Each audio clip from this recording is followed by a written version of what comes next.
Judiciary Committee, and I'd like to talk with you about the Kavanaugh hearings. So I just want to be clear about how the system works.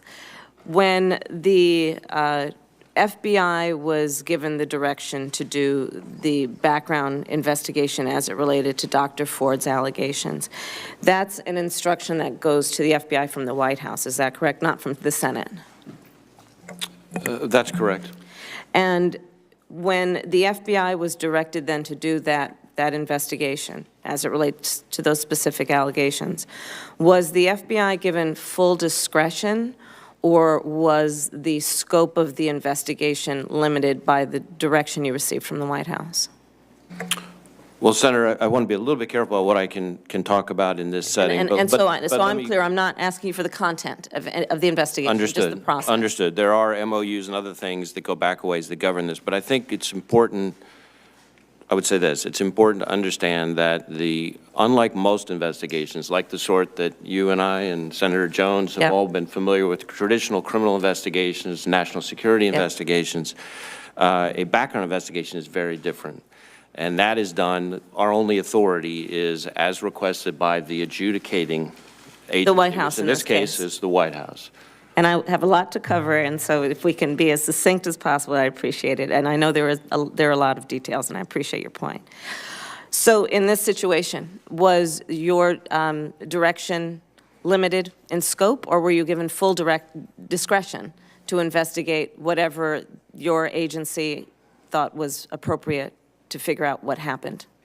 I think I would say that our investigation here, our supplemental update to the previous background investigation was limited in scope, and that is consistent with the standard process for such investigations going back quite a long ways. And did you receive this directive in writing?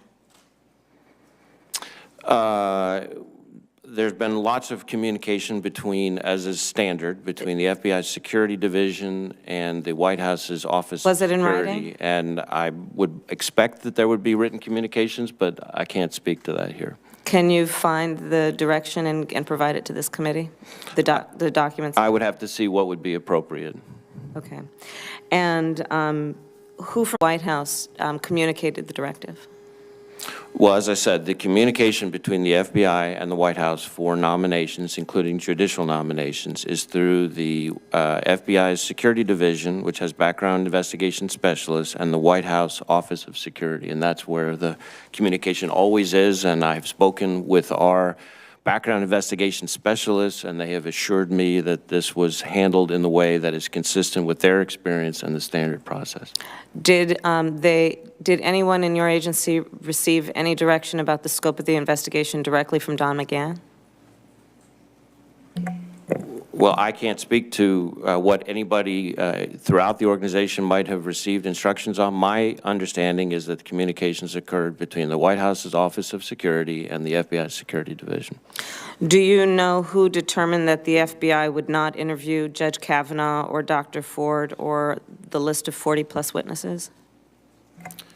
Again, I would say what I said at the beginning, which is, as is standard, the investigation was very specific in scope, limited in scope, and that is the usual process, and that my folks have assured me that the usual process was followed. Okay.